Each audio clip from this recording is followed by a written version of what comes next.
नमस्कार, मैं संजय सिन्हा आज कहानी अपने दफ्तर से लेकर आया हूं। मेरे दफ्तर में काम करने वाली एक महिला ने कल अपना इस्तीफा सौंप दिया। वो मुझसे मिलने आई थी और बता रही थी कि उसे बहुत अफसोस है कि वो नौकरी छोड़कर जा रही है, पर मजबूरी है। मैंने उससे पूछा कि ऐसी क्या मजबूरी है। महिला के साथ हुई बातचीत को मैं जस का तस आपके सामने आज रखने की कोशिश कर रहा हूँ। उसने कहा, सर, मेरे पति की तबीयत ठीक नहीं रहती, काफी दिनों से वो अस्पताल में हैं। ऐसे में घर, दफ्तर, बच्चा, अस्पताल सब कुछ अकेले मैनेज करने में बहुत मुश्किल आ रही है। मैंने कहा, आप छुट्टी ले लीजिए, इस्तीफा की क्या जरूरत है। उसने कहा, मेरी सारी छुट्टियां खत्म हो चुकी हैं। वैसे मैं चाहूं तो बिना वेतन की छुट्टी भी ले सकती हूं, लेकिन अब मुझे लगने लगा है कि कुछ वक्त मुझे बच्चे के साथ गुजारना चाहिए। इसलिए मैंने तय किया है कि नौकरी नहीं करूंगी। बच्चे को नौकरानी के भरोसे कितने दिन छोड़ूंगी। मैंने कहा, बात तो सही है, बच्चे को माँ का साथ मिलना ही चाहिए। उसने कहा, हाँ सर। फिर मैंने पूछा, आपके पति की तबीयत को क्या हुआ है। महिला ने कहा, पिछले दिनों एक एक्सीडेंट के बाद कई समस्याएं शुरू हो गई और तब से एक एक समस्याएं लगी हुई हैं। अब जो मुझ पर मुसीबतें आ रही हैं उनसे निजात नहीं मिल पा रही, और सबसे बड़ी बात तो ये है कि घर में कोई और है नहीं जो हमारी मदद कर सके। सारा कुछ अकेले ही मैनेज करना पड़ता है। मैंने पूछा, पैसे की कोई ज़रूरत हो तो मुझे बताइए। महिला ने कहा, पैसे की कोई मुश्किल नहीं है, मुश्किल है अकेलापन। कोई रिश्तेदार या दोस्त भी ऐसा नहीं जो आकर कुछ दिन रह जाए। बड़े शहरों में आदमी अकेला होता है सर। मैं थोड़ी देर चुप रहा, फिर मैंने कहा, बड़े शहरों में, इससे क्या मतलब है आपका। उसने कहा, शादी से पहले मैं जिस छोटे शहर में रहती थी वहां तो अड़ोसी पड़ोसी आते जाते रहते थे। लोग एक दूसरे से सुख दुख में मिलते जुलते थे, लोगों को एक दूसरे का आसरा था। पर यहाँ तो अपने फ्लैट में टंगे रहो। मेरा फ्लैट 19वीं मंजिल पर है और मुझे ठीक से ये भी नहीं पता कि मेरे सामने वाले फ्लैट में कौन रहता है। ना वो आते हैं ना हम जाते हैं, सब अकेले अकेले हैं। मैंने पूछा, आपके रिश्तेदार कहाँ हैं। महिला ने कहा, सभी रिश्तेदार हैं, पर हमारा किसी से मिलना जुलना नहीं। जब हम दिल्ली आए और अपनी रोज की जिंदगी में मशगूल हो गए तो धीरे धीरे रिश्तेदारों से हमारा मिलना जुलना कम होता चला गया।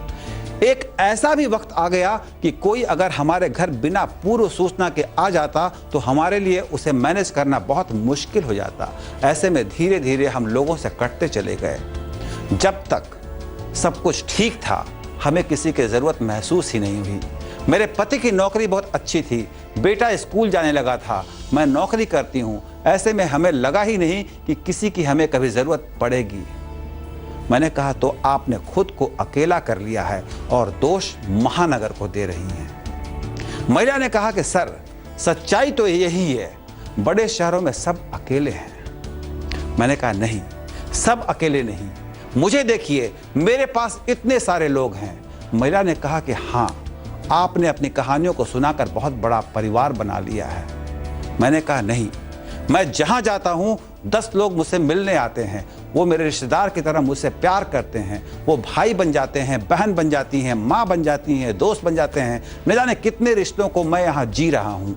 आप इन्हें काल्पनिक रिश्ते कह सकती हैं, पर मेरे लिए ये हकीकत के रिश्ते हैं। रिश्ते तो आप किसी से बना सकती हैं, पर आपने और आपके पति ने अपने लिए वही जिंदगी चुनी जिसे आप जी रही हैं। महिला ने कहा कि यह सच है सर, मुझे भी लगता है कि हमने शुरुआत में खुद जीने के चक्कर में अपने सभी रिश्तों को खो दिया। जब हम अच्छी स्थिति में रहते हैं तो हमें किसी बाहरी का साथ अच्छा नहीं लगता।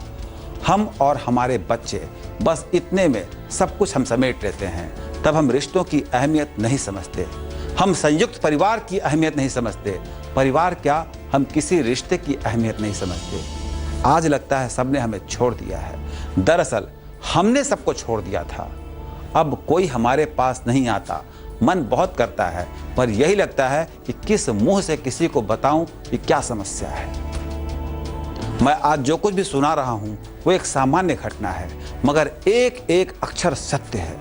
कल मैंने उस महिला की आंखों में उदासी और अकेलेपन को महसूस किया। मैंने उसकी आंखों में देखा अकेलेपन के दंश को। उसका पति बड़ी पोस्ट पर है, यकीनन पैसों की कोई कमी नहीं, सारी सुविधाएं उनके घर में होंगी, ड्राइवर, नौकर, रसोइया सब हो सकते हैं, पर कोई ऐसा रिश्ता नहीं जिससे वो अपना दुख साझा कर लें, ना दोस्त ना रिश्तेदार। कल से मैं लगातार सोच रहा हूं कि आदमी किस गुमान में खुद को इतना अकेला कर लेता है। मेरी माँ तो मुझे पास बिठाकर रिश्तों के इतने पाठ पढ़ाती थी कि मुझे लगने लगा था कि माँ मुझसे ये कहना चाहती है कि संसार में तुम चाहे कोई और कमाई करो ना करो, पर रिश्तों की कमाई खूब करना। माँ कहती थी कि सबसे अभागा वो होता है जिसके पास रिश्ते नहीं होते। तो क्या उस महिला और उसके पति की माँओं ने उन्हें ये वाला पाठ नहीं पढ़ाया होगा? क्या वो सिर्फ BA MA की पढ़ाई करते रह गए होंगे? जिंदगी की पढ़ाई उन्होंने की ही नहीं की होगी, यकीनन नहीं की होगी। की होती तो संजय सिन्हा के पास इतने सारे रिश्तेदार हैं, उनके पास 10-20 तो हो ही जाते, जरूर होते अगर उन्होंने जिंदगी की